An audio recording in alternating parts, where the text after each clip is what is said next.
তোমাদের এর আগে যে মিনি ব্লগটা বানিয়েছিলাম তাতে যে বলেছিলাম যে ওই চাকরি হারা প্রার্থীদের কথা আর আমাদের কথা যেটা বলেছিলাম আমরা ওই সময়টা কাটিয়েছি, না না সেটা তখন বলেছিলাম, সেটা কিন্তু হাজব্যান্ড হচ্ছে মানে নিজে ছেড়েছিল চাকরিটা, কারণ এতই প্রেশার ছিল কাজের আর ঊর্ধ্বতন কর্তৃপক্ষের এতই চাপ ছিল যেখানে চাকরিটা ছাড়তে হাজব্যান্ড বাধ্য হয়েছে। কিন্তু একটা চাকরি গেলেই তো আর সঙ্গে সঙ্গে পাওয়া যায় না, কারণ এখন চাকরির মার্কেট ভীষণই খারাপ। সেই পরিস্থিতিতে দাঁড়িয়ে যখন নতুন একটা চাকরি খুঁজতে বেশ কিছুটা সময় লেগে গিয়েছিল, প্রায় মাস দুয়েক। আমরা কিন্তু পরিবার পরিজন কাউকেই সেই পরিস্থিতির কথা বলতে পারিনি, কারণ প্রত্যেকেই আমাদের তো যথেষ্ট ভালোবাসে এবং এইটা নিয়ে তাদেরও অনেক টেনশন থাকবে এবং মা বাবারও বয়স হচ্ছে। যাই হোক, সেই 2 মাস আমাদের প্রায় 2 বছরের সমান। প্রতিটা রাতেই আমাদের এইরকমভাবেই কাটতো যে পরের দিন সকালবেলা মাথার উপরে এত দেনা কিভাবে শোধ করব, যেখানে যা কিছু জমানো পুঁজি ছিল সেইগুলো দিয়ে দেনা শোধ করেছি 2 মাস ধরে।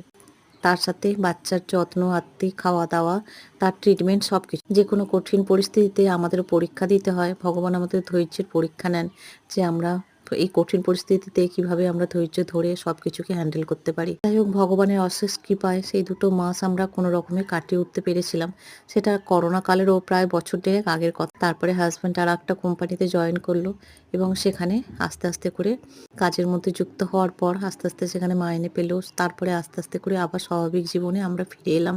আমরা তো জানতাম না যে আমাদেরও এরকম একটা পরিস্থিতির শিকার আমরা হব, আমাদের পড়তে হবে। ওই জন্য কখন যে কীরকম পরিস্থিতির সম্মুখীন আমরা হব আমরা নিজেরা কেউই জানি না। আজ ভালো আছি, কাল আমার যে কী হবে আমরা নিজেরাও জানি না। সেই জন্য সবসময় ভগবানের উপর ভরসা রাখতে হয়, ভগবানকে স্মরণ করতে হয়। আর পরিশ্রম, যেটা সবথেকে বড় কথা, পরিশ্রম ছাড়া জীবন আমাদের অচল। সবসময় যে কোনো পরিস্থিতিতে আমরা যেন পরিশ্রম করে সেই পরিস্থিতি কাটিয়ে উঠতে পারি। তবে আমি তখন টিউশন পড়াতাম, এইটাই একটা ভরসা ছিল। কোনো রকমের সংসারটা আমি চালাতাম আর যেটুকু জমানো পুঁজি যা কিছু ছিল সেইগুলো দিয়ে দেনা শোধ করতে হতো আর কি। ওই জন্য এখনকার দিনে এমন পরিস্থিতি, প্রাইভেট কোম্পানি বিশেষ করে, যেখানে প্রাইভেট কোম্পানিরই কোনো নিরাপত্তা নেই, যেখানে সরকারি চাকরির নিরাপত্তা আছে, কিন্তু সেখানে দেখো আজকের যা পরিস্থিতি দাঁড়িয়েছে, সেখানে সরকারি চাকরি যারা করে তাদেরও কোনো নিরাপত্তা নেই। তাহলে সরকারি আর বেসরকারির যে চাকরির যে নিরাপত্তা সেটা কি করে আমরা পাবো বলো? প্রত্যেকটা মানুষেরই উচিত প্রত্যেকে আমাদের সাধ্যমতো পরিশ্রম করতে পারি যেন, এবং একটা মানুষের উপর ডিপেন্ডেবল হওয়া কখনোই উচিত নয়।